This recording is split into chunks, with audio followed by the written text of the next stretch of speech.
On our last video, I showed you my technique to create New Jersey barriers in 1/35 scale out of XPS styrofoam. Today, we will paint them using acrylic water-based paints. On this show, we will apply a primer coat, paint the base concrete color, add tonal variation, and peen wash it.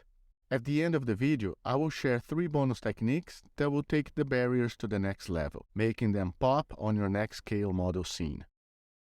And don't worry about taking notes now. Feel free to watch the video until the end. The step-by-step guide with the materials and tools I used is available for download for free.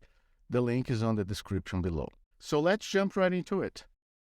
New Jersey barriers, also known as K-rails or Gaddafi block, come in their natural concrete color or with accent colors added to improve visibility depending on its application or location of use. They are perfect accessories for our dioramas and vignettes, as they can be employed in civilian or military scenes. Make sure you check out my previous video where I show how to make them using styrofoam. The link is on the screen right now. We start by priming the piece. This helps to create a solid foundation to all the subsequent layers of paint, improving adherence and consistency. In this project, I decided to prime the pieces using black with the help of an airbrush, allowing me to lay a thin coat of paint and giving it a smooth finish. If your barriers have notches at the bottom, make sure you cover them well with the black paint, so no styrofoam color is visible. Next, we apply the concrete base color.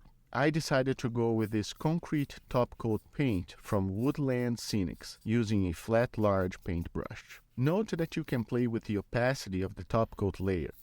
You can apply more than one coat to totally cover the black primer, or apply one single layer letting the black base to peek it through. I apply the top coat on all sides but the bottom. The real concrete look will come by applying the wash over the top coat using Vallejo concrete color. My wash was 80% water and 20% paint mix. Apply one wash layer, then if you'd like to have a more darker look, apply additional layers of the wash. Also, apply the wash in vertical paintbrush strokes. This will start creating very light streaks, simulating surface rain wash, adding more character to the barriers.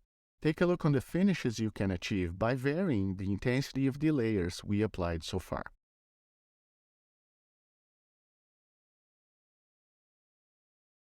Sometimes the rebar loops will exude a superficial rust texture or corrosion, which I decided to reproduce by using a combination of Vallejo rust and brown colors, applied lightly over the black primer, almost like a dry brush technique. Finally, if you have barriers where you simulated damaged corners, bullet holes, or other scars, we enhance these features by applying a peen wash. Start by applying it on small areas first, so you can get a better control of the strength of the contrast that will produce.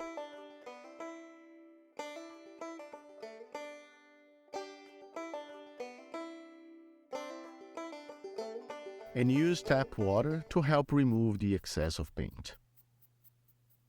I have sped up the process here so you can follow me as I apply the wash on all the areas I wanted. You might have to apply it several times until you achieve the look you're after. As the wash starts to dry, use the side of the flat brush to apply vertical strokes.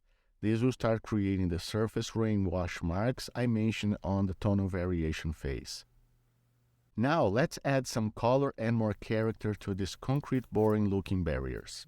We will create yellow stripes over the black primer with the aid of a masking tape.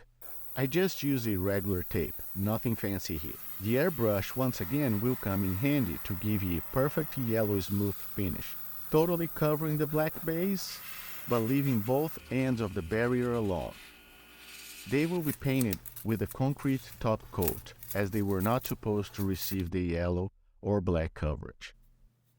Remember in the beginning of this video, I mentioned that I would share 3 techniques that would take your barrier to the next level? So here they are. The goal is to apply these techniques to achieve the same look as seen in this concrete barrier I found in 1991 Gulf War in Kuwait. The first one is to imitate the yellow and black paint peeled off. We will create that by drawing with a fine brush the chipped areas with the concrete top coat color.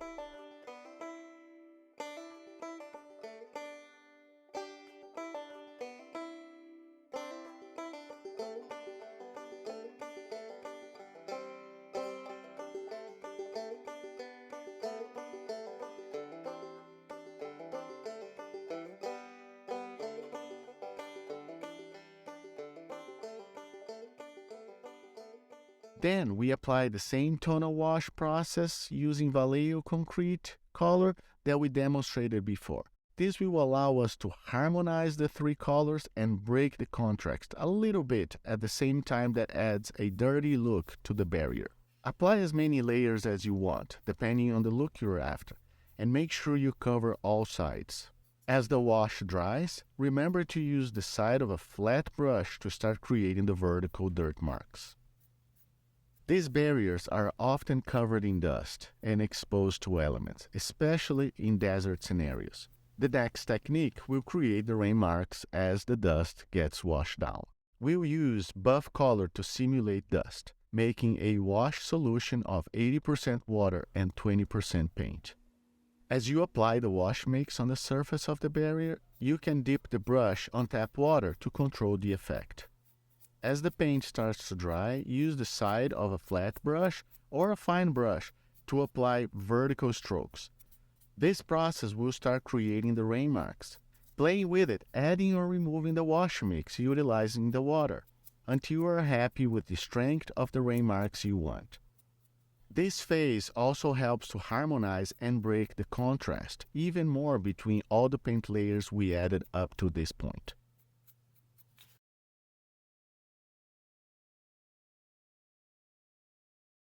As these barriers age, the rebar loops will start to show some superficial corrosion, and that's what we wanted to simulate in this last technique. We can add the look of rust marks washed down similarly to the rain marks we've done so far. For this technique, I used a rust tone oil-based paint, applying it very lightly, because I wanted these marks to be very subtle and not overpowering the other marks we applied so far. The use of a very fine brush and the terpenoid solvent is key to find the right balance between strength and opacity.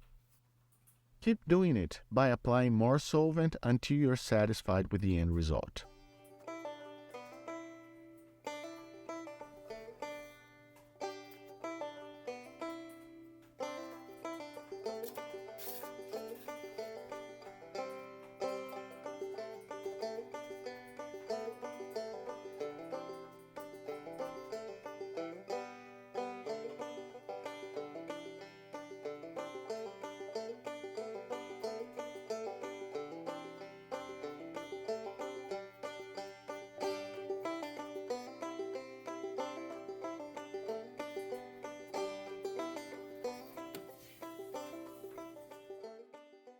And here you have it, New Jersey barriers for your next 135 scale project.